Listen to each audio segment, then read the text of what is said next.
ఇక అప్డేట్స్ చూద్దాం. మాజీ సీఎం కేసీఆర్ పై తెలంగాణ సీఎం రేవంత్ రెడ్డి చేసిన కామెంట్స్ వెనుక ఉన్న ఆంతర్యం ఏంటి? ఇప్పటికిప్పుడు కేసీఆర్ అరెస్ట్ చేసేంత పరిస్థితులు తెలంగాణలో ఉన్నాయా? కేసీఆర్ ఎర్రవెల్లి టు చెర్లపల్లి అని ఎందుకు అన్నారు? ప్రస్తుతం రేవంత్ వ్యాఖ్యలు తెలంగాణ రాష్ట్ర రాజకీయాల్లో సంచలనంగా మారాయి. రైట్, ఇదే అంశానికి సంబంధించి మరింత వివరణ, విశ్లేషణ, దానికి సంబంధించిన అప్డేట్స్ కూడా అందించడానికి మా మేనేజింగ్ డైరెక్టర్ రాజేంద్ర గారు మనతో పాటు లైవ్లో సిద్ధంగా ఉన్నారు. రాజేంద్ర గారు, over to you. Yes Padma, thank you.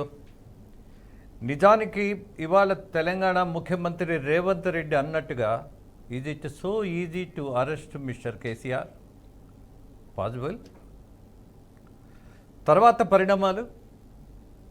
KCR చేసినటువంటిది ఒక ప్రయత్నం అభివృద్ధి కోసం. జల సంఘానికి సంబంధించి కేంద్ర జల సంఘం అనుమతి ఇచ్చినా ఇవ్వకపోయినా సొంత డబ్బుతో కాళేశ్వరం ప్రాజెక్టు నేను కంప్లీట్ చేసి తీరుతాను, నాకు తెలంగాణ ప్రజల అభివృద్ధి ముఖ్యమని అటాకింగ్ పాలిటిక్స్ చేసిన నాయకుడు కేసీఆర్. కాళేశ్వరం ఒకప్పుడు ఆయనకి ఏటీఎం అన్నారు. ఆ ఏటీఎం అన్నటువంటి వాళ్ళే గతంలో కూడా కేంద్ర జల సంఘం కూడా అభినందించింది. దేని గురించి? ఇవాళ రైతుల గురించి తెలంగాణ ప్రభుత్వ ముఖ్యమంత్రిగా ఉన్నటువంటి కేసీఆర్ ఆ రోజు చేసినటువంటి ప్రయత్నాన్ని ప్రశంసించారు. దాంతోపాటు నీతి ఆయోగ్ కూడా ఈ ప్రాజెక్టు మీద ఫోకస్ చేసింది. ఇంత పెద్ద ప్రాజెక్టును ఎలా అనతి కాలంలో కంప్లీట్ చేయగలిగారు అన్నటువంటి దాని మీద పూర్తిగా సమాచారం సేకరించిన తర్వాత మాత్రమే గొప్పగా ఉన్నది ఈ ప్రాజెక్టు అని మంచి ప్రశంసలు ఇచ్చింది, అలాగే అభినందనలు కూడా తెలియజేసింది.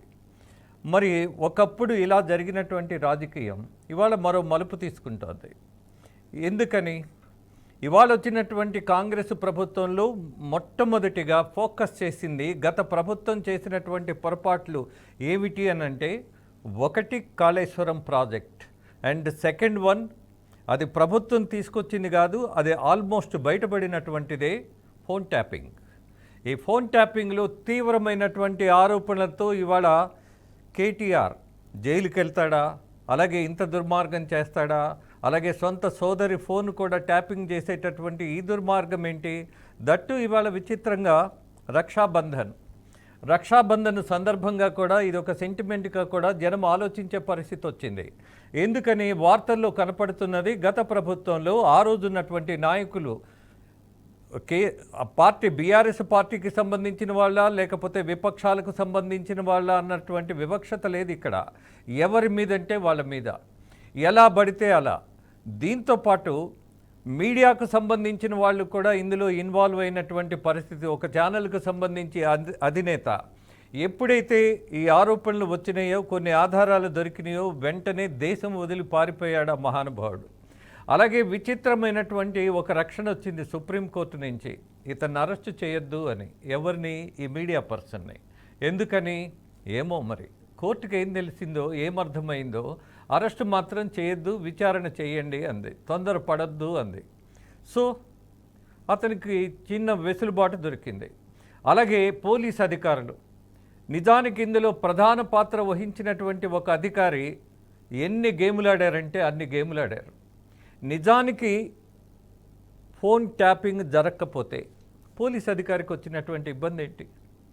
తప్పుడు పని చేయకపోతే దాక్కోవాల్సిన పరిస్థితి ఏంటి? కొద్ది రోజులు క్యాన్సర్ ట్రీట్మెంట్ అన్నారు. ఆయన చూస్తే క్యాన్సర్ కాదు, కనీసం జలుబు చేసినట్టుగా కూడా లేడు.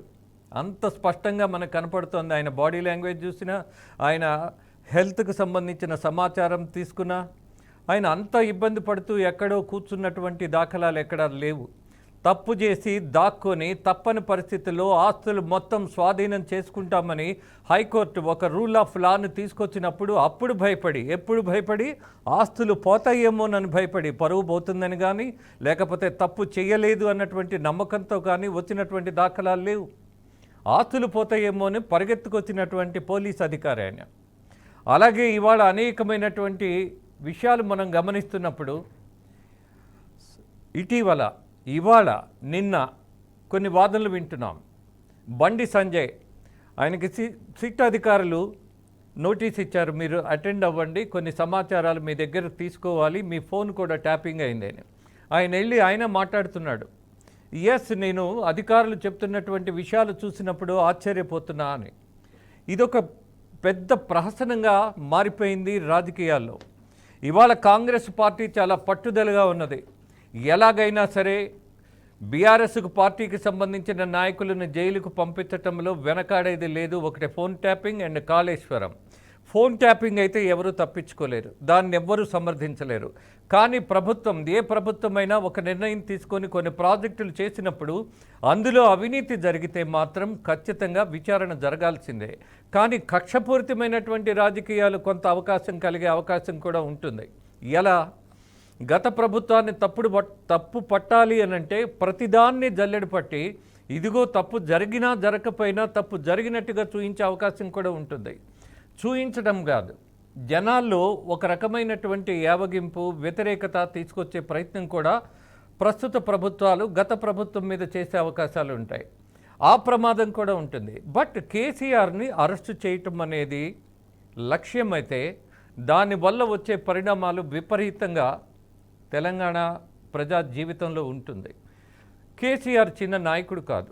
అలాగే ఓడిపోయినంత మాత్రాన ఆయన బలం లేనటువంటి పరిస్థితి కాదు. ఆ పార్టీ బలహీనపడిందని భావిస్తే మాత్రం ఒక రకంగా పొరపాటు అవుతుంది. ఒక వ్యతిరేకతలో 10 సంవత్సరాలు పాలన చేసిన తర్వాత ఏ పార్టీ మీదైనా ఏ ముఖ్యమంత్రి అయినా సహజంగా కొంత వ్యతిరేకత వస్తుంది. ఆ దశలో ఇవాళ కాంగ్రెస్ పార్టీకి కలిసి వచ్చినటువంటి ఒకే ఒక కారణం, అటాకింగ్ మాజీ ముఖ్యమంత్రికి మరో అటాకింగ్ లీడర్ రేవంత్ రెడ్డి వచ్చాడు. ఏదైతే ఒక భాష ఉంటుందో ఆ భాష పటిమ. ఇవాళ కేసీఆర్కు ఉన్నటువంటి బలం ఏంటి? మాట, అలాగే జనాన్ని ఆకట్టుకోవడం. అందులో రేవంత్ రెడ్డి కూడా పోటీ పడ్డాడు.